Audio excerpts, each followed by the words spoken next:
қалалық жүргізу мен трассада жүргізудің айырмашылығы қандай? Қалада жүргізу мен қалалықта соответственно, былай айтқанда, қалада жүргізу біріншіден қаланың ішінде көліктер көп өте, және де қозғалыс жылдамдығы баяу болу керек, жүргізуші өте мұқият болу керек, және де жаяу жүргіншілер де бар, оларды бөлу керек.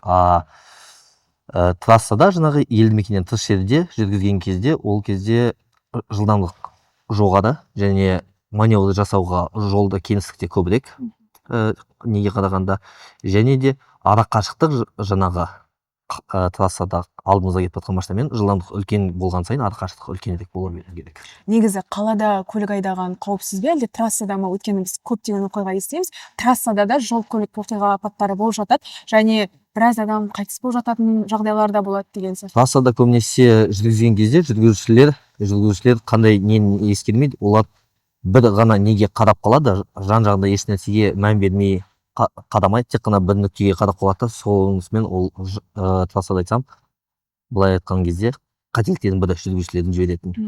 Қалада көлік көп, мұқият болу керек ең бастысы.